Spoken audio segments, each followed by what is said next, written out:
Hello everybody, this is Gareth Cahoon Speaks back here with another video. I'd like you to hit the subscribe bar, give me a thumbs up if you like the video, or hit the notification bell to be notified when I post my next post, or even drop me a comment, it would be greatly appreciated. Or if you'd like to look at my website, you can do so through www.garethcahoon.co.uk, or if you'd like to support the ministry, you can do so through PayPal, garethcahoon3@gmail.com. This one is about Iranian regime celebrates anniversary by burning Baal statue labelled with the Star of David amid cries of death to Israel. President Pezeshkian claims regime doesn't want nuclear weapons, but regime threatens war.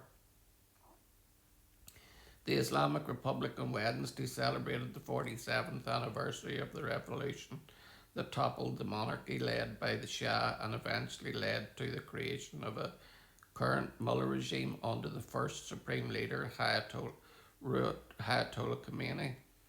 As every year, the festivals were accompanied by raucous displays of hatred and hostility towards Israel and the United States, which Khomeini had dubbed the Little and Great Satan, respectively.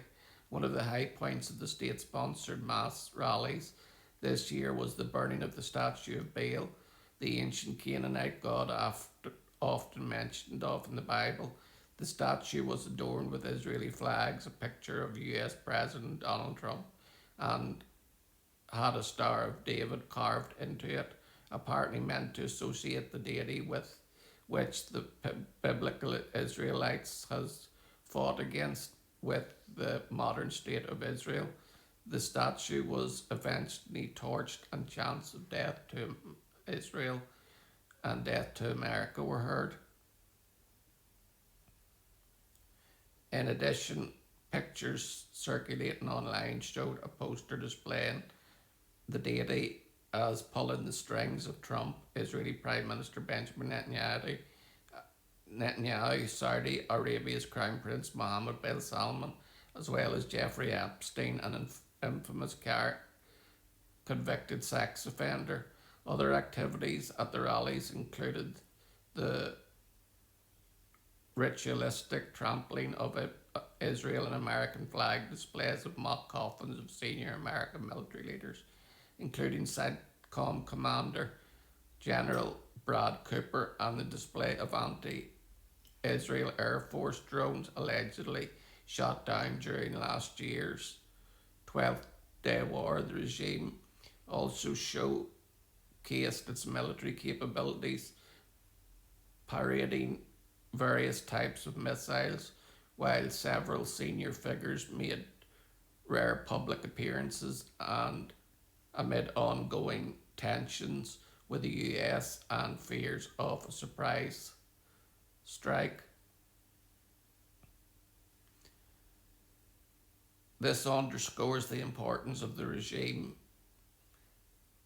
sees in the sponsored mass rallies. According to some reports, the regime this year forced workers to attend, threatening their salaries would be affected otherwise. Senior Iranian officials who joined marches included Foreign Minister Abbas Araghchi, IRGC Quds Force Commander Ismail Qania, Parliament Speaker Mohammed Bagher Ghalibal, and Chief of Staff Major General Abduralim Safi.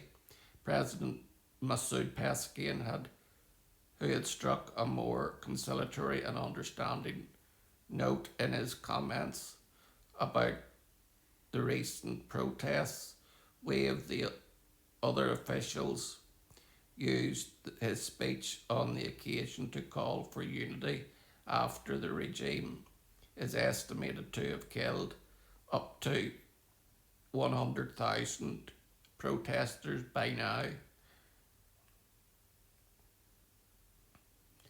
Without directly addressing the bloody crackdown, he said, "We are ashamed before the people. We are obliged to serve all those who we harmed in this process.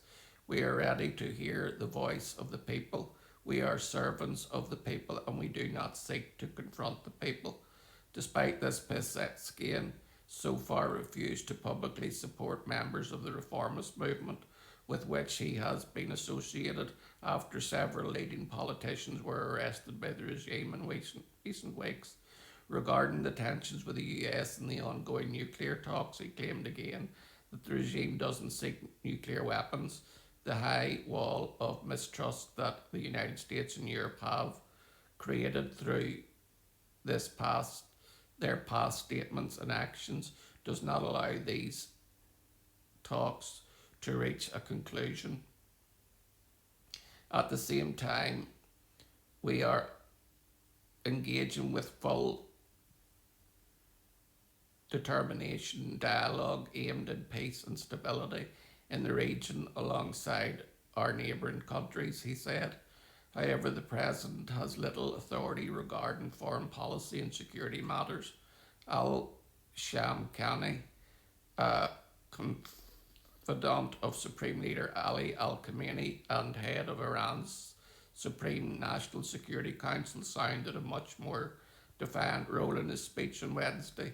Shamkhazi reiterated the regime's refusal to negotiate over its ballistic missile program, warning that the negotiations that come in parallel with the American president's threats fall within the framework of the usual American approach, and the war will not remain limited to a specific geographical framework or between only two sides, threatening the entire world with war. He continued, the nature of the region causes a confrontation to have implications that go beyond the military aspect. Considering the energy resources and potential in the region, any escalation could have implications for many factions, and escalation could affect the lives of people around the world. Well, this is only saber rattling from a regime that has killed up till now nearly 100,000 people.